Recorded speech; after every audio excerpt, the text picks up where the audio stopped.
আসসালামু আলাইকুম এভরিওয়ান, কেমন আছেন সবাই? আজকে আমার একজন মানুষের সম্পর্কে আমরা কথা বলতে যাচ্ছি, যিনি আমাদের গোল্ড সায়েন্স গ্রুপের সম্মানিত সিনিয়র ডিরেক্টর তাজউদ্দিন মাহমুদ পলাশ স্যারকে নিয়ে। তো স্যারের সাথে আমার দীর্ঘ 3 বছরের পথ চলা। তো স্যারের কাছ থেকে প্রথম আমি যখন কোম্পানিতে জয়েন করি, তখন থেকে স্যারের দিক নির্দেশনা অনুযায়ী আমরা যতদূর শিখেছি তার হাত থেকেই আমাদের হাতে খড়ি বলা যায়। তো আমি স্যারের কাছে স্যারের একটা জিনিস আমি আগে বলে রাখি, স্যারের একটা জিনিস আমার অত্যন্ত বেশি ভালো লাগে, সেটা স্যার ইসলামিক মাইন্ডের একজন মানুষ। উনি আমাদের নামাজের জন্য, বিশেষ করে নামাজের জন্য আমরা একটা গ্রুপও খুলেছিলাম একসময়, যে ফজরের নামাজে উনি স্যার আমাদেরকে সবাইকে ডেকে দিতেন। তো এই জিনিসগুলো আমাদের আসলে অ্যাট্রাকটিভ একটা জিনিস, এবং ইসলামিক মাইন্ডের হওয়াতে আমরা কিন্তু এখানে প্রপারলি ইসলামটা প্র্যাকটিস করতে পারি। তো আমার সবচেয়ে ভালো লাগার দিক হলো, আমরা এই কোম্পানিতে জয়েন করার পর থেকে আমরা পুরোপুরিভাবে ইসলামের প্র্যাকটিস, আমাদের এখানে কোরআন তেলাওয়াত হয়, আমাদের প্রত্যেকটা ডেস্কে আমাদের ম্যানেজমেন্ট থেকে কোরআন শরীফ দেওয়া হয়েছে। আমরা সেখানে প্রতিদিন কোরআন তেলাওয়াত করি এবং আমরা জামাতের সাথে এখানে নামাজ আদায় করি। এবং স্যারের একটা জিনিস আমার সবচেয়ে বেশি ভালো লাগে, স্যার রিয়েল এস্টেট জগতে যে বিষয়গুলো যে প্রশ্নগুলো আমাদের ক্লায়েন্টরা করে থাকে, এই প্রশ্নগুলো স্যারের একটা ইউটিউব চ্যানেল আছে, এই চ্যানেলের মাধ্যমে কিন্তু স্যার এগুলো আর কি সলিউশন দিয়ে থাকেন। আমরা সবাই স্যারের চ্যানেলটা দেখলে আমরা এটা আর কি আমরা জানতে পারবো যে কেন আমরা রিয়েল এস্টেটে বিনিয়োগ করব, কেন ল্যান্ডে বিনিয়োগ না করে আমরা কেন হোটেল সেক্টরে বিনিয়োগ করব, হোটেল সেক্টরে বিনিয়োগ কেন লাভজনক, কেন আমরা হোটেল সেক্টরকে বিনিয়োগের রাজা বলতেছি, এগুলো আমরা ডিটেইলস সব কিছু জানতে পারবো স্যারের ইউটিউব চ্যানেল থেকে। তো সবাই আমার স্যারের জন্য, তাজউদ্দিন মাহমুদ পলাশ স্যারের জন্য দোয়া করবেন। সবার জন্য শুভকামনা। আসসালামু আলাইকুম।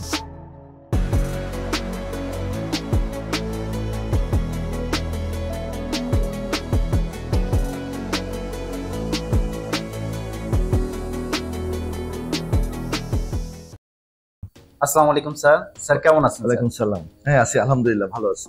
স্যার আমি একবারে আপনার ব্যক্তিগত প্রশ্নে চলে যাব। আমি যতদূর শুনেছি বা জানি স্যার, আপনার একটা ফাউন্ডেশন আছে, এই ফাউন্ডেশনের নাম আদম দাউদ ফাউন্ডেশন, রাইট। এবং স্যার আপনার চ্যারিটেবল ফান্ডও আছে, আপনি সামাজিক অনেক কর্মকাণ্ড করে থাকেন। আপনার একটা ইউটিউব চ্যানেল আছে যেখানে রিয়েল এস্টেটের খুঁটিনাটি বিষয়গুলো আলোচনা করে থাকেন, যেখান থেকে জনসাধারণ উপকৃত হয়ে থাকে। এবং স্যার আমি ডিরেক্ট কোশ্চেনে চলে যাই। আমি জানতে চাই যে স্যার, আপনার আল্লাহ পাক যতদিন আপনাকে হায়াতে রাখছেন পৃথিবীতে, আপনার ভবিষ্যৎ পরিকল্পনা কি, এবং আপনার এই চ্যারিটেবল ফান্ড নিয়ে আপনার কি পরিকল্পনা আছে, এই বিষয়ে আপনি ডিটেইলস একটু আমাদের যদি জানাতেন স্যার প্লিজ। ধন্যবাদ শাহজাহান। আসলে এই কোয়েশ্চনটা আমাকে এই পর্যন্ত কেউ করেনি। আমার অনেক ভালো লাগতেছে যে এই কোয়েশ্চনটা তোমার কাছ থেকে আসছে। আর বিশেষ করে আমার এই সময়টা আমি আলহামদুলিল্লাহ একটা পর্যায়ে চলে আসছি, আল্লাহ আমাকে একটা পর্যায়ে নিয়ে আসছে।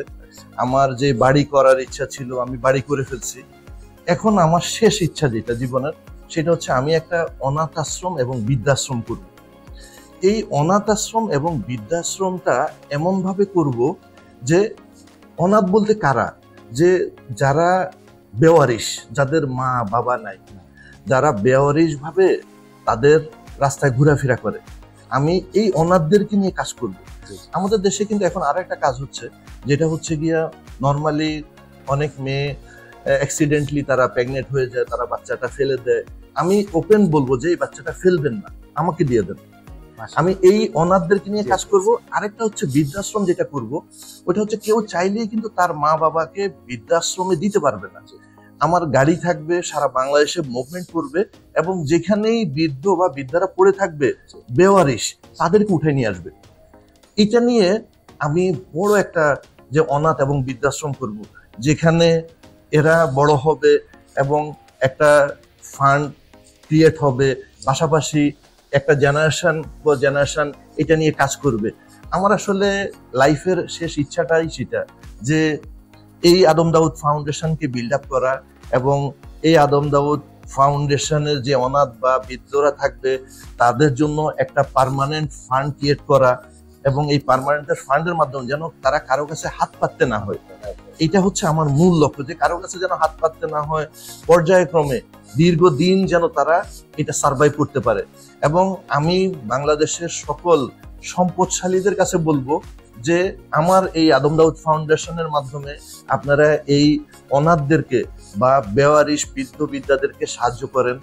আমার আদম দাউদ ফাউন্ডেশনের ইউটিউব চ্যানেল আছে, এবং আমার একটা পেজ আছে, প্লাস ব্যাংক অ্যাকাউন্ট আছে। এর মাধ্যমে কিন্তু চাইলে যে কেউ সাহায্য করতে পারে।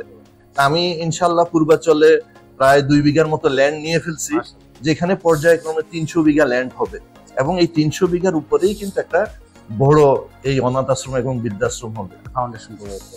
অনেক ধন্যবাদ যে অনেক আসলে ধন্যবাদ, আমার মনের কথাটা আজকে বলতে পারছি। থ্যাংক ইউ স্যার, আপনি বলছেন আমরা অনেক শুনে অনেক ভালো লাগছে স্যার, যে আপনি এত সুন্দর একটা ইনিশিয়েটিভ নিয়েছেন, যে অসহায় এবং দরিদ্র মানুষের একটা অনেক বড় উপকার হবে স্যার আপনার ফাউন্ডেশনের মাধ্যমে।